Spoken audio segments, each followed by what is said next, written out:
خود کو تیار کر رہی ہیں۔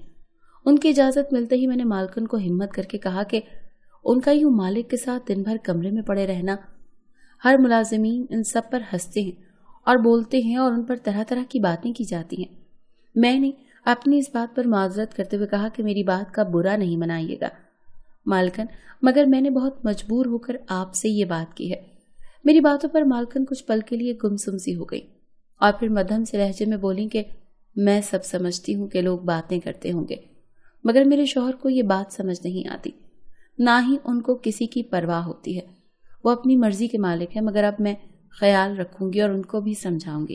میں نے بات ہو جانے پر کچھ جھجک کر اس روز ہونے والے جھگڑے کی وجہ پوچھی تو مالکن خفت زدہ سی ہو گئی اور بولی کہ وجہ کچھ خاص نہیں تھی، بس روز اپنے مائکے جانے کی بات کر رہی تھی، مجھے گھر والوں کی یاد آ رہی تھی، مگر میرے شوہر انسنی کیے رہے تو میں نے غصے سے ان کو جھٹک دیا۔ وہ کچھ جنونی سے انسان ہے اور یہ بات برداشت نہیں کر پائے۔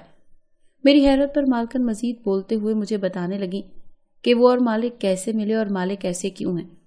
انہوں نے جو کچھ مجھے بتایا وہ مجھے چپ کروا گیا تھا۔ مجھے مالک کے رویے کی سمجھ آ گئی تھی۔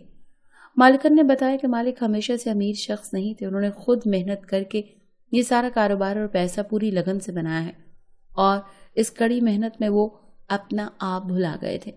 اسی دوران والدین کا بھی انتقال ہو چکا تھا اور پیچھے کوئی نہیں بچا تھا جو ان کے لیے سوچتا یا ان کی شادی کرتا۔ رشتہ داروں نے ان کی غربت میں ہی ان کا ساتھ چھوڑ دیا تھا، جس کی وجہ سے وہ تنہائی کا شکار ہو گئے تھے اور یہ بات انہیں اندر ہی اندر زخمی کرتی تھی۔ جب وہ اپنی محنت سے اتنے امیر ہوئے تو ان کے گرد مصنوعی چاہنے والوں کا ڈھیر لگ گیا، مگر اب ان کو کسی کی بھی پرواہ نہیں تھی۔ مالکن ان کی کسی جاننے والے کی بیٹی تھی۔ مالک کو ان کے ابا کی مخلصی اور سادگی پسند تھی، جس کی وجہ سے انہوں نے رشتہ داری جوڑنے کی بات کی اور وہ شخص بہت آرام سے مان گیا کیونکہ مالک بہت اچھے اور محنتی انسان تھے۔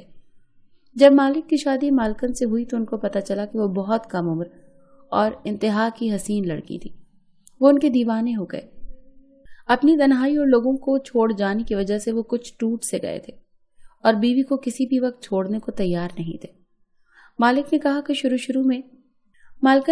شروع شروع میں نے بہت جان چھڑانے کی کوشش کی۔ وہ ان کو گھر بھی نہیں جانے دیتے تھے۔ جب بھی ان کا دل چاہتا ان کے گھر والے ہی آ کر مل جاتے اور وہ اپنے گھر میں ہی رہتی تھی، کیونکہ مالک چاہتا کہ ان کی خوبصورت بیوی ہر وقت ان کی نگاہوں کے سامنے رہے۔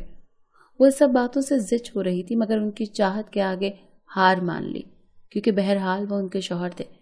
مگر اب ان کا رویہ کچھ زیادہ لاپرواہ ہو گیا تھا۔